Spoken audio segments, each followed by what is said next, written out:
Back in my travel series. তোমাদের বোঝার সুবিধার্থে এর আগের পার্টটা আমি নামের নিচে ট্যাগ করে দিলাম, তোমরা চাইলে দেখে নিতে পারো। আর এটা ছিল আমাদের সেকেন্ড ডেস্টিনেশন।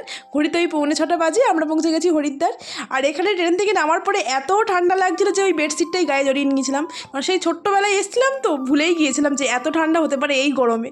তারপরে চারিদিকটা একটু ঘুরে ঘুরে দেখছিলাম, এই জায়গাটাই ভোরবেলায় ঘুরে ঘুরে দেখতে ভালো লাগে সবসময়। আর হরিদ্বার সব সময়ের জন্য একটা শান্তির জায়গা। তো যাই হোক, অনেকক্ষণ ওয়েট করার পরে সবার অটো অ্যারেঞ্জ হয়ে যাওয়ার পরে আমরা হোটেলে যাওয়ার জন্য রওনা দিচ্ছিলাম।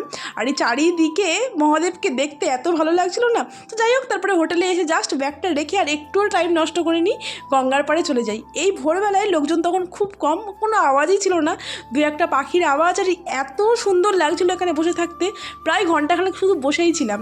আর তেমনই ঠান্ডা লাগছিল, পুরো হাড় কাঁপানো ঠান্ডা এই গরমে। যাই হোক, তারপরে চলে যাই আমরা হোটেলে গিয়ে একটু ব্রেকফাস্ট করে নিই, ততক্ষণে আমাদের ব্রেকফাস্ট রেডি হয়ে যায়। তো আজকে ছোলার ডাল আর লুচি এই ছিল ব্রেকফাস্টে। তো খাওয়া দাওয়া করে আমরা সাইট সিনের জন্য বেরিয়ে যাই। আজকে আমাদের প্রথম সাইট সিন ছিল মনসা পাহাড়।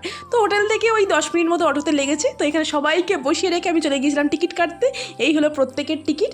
এরপর আমরা আমাদের স্লটের জন্য ওয়েট করছিলাম। এখানে পরপর স্লট ভাগ করা থাকে, ওই জন্য লাইন দেওয়ার কোনো ঝামেলা থাকে না, বেশ ভালো লাগে। বসে বসে যত ইচ্ছা গল্প করো, স্লট আসলে ওরাই ডেকে নেয়, অ্যানাউন্স করে নেয়। তারপরে আমাদের স্লট এলো আর আমরা চলে যাই রোপো স্টেশন। তো এখান থেকে রোপো করে যাবো পাহাড়ের একদম উপরে। তো এই রোপো রাইড আমার সব সময় খুব ভালো লাগে, উপর থেকে নিচের ভিউ দেখতে। বাকি সব গল্প নিয়ে আসছি এর পরের পার্টে, তার জন্য অবশ্যই চ্যানেলটা সাবস্ক্রাইব করে রেখো।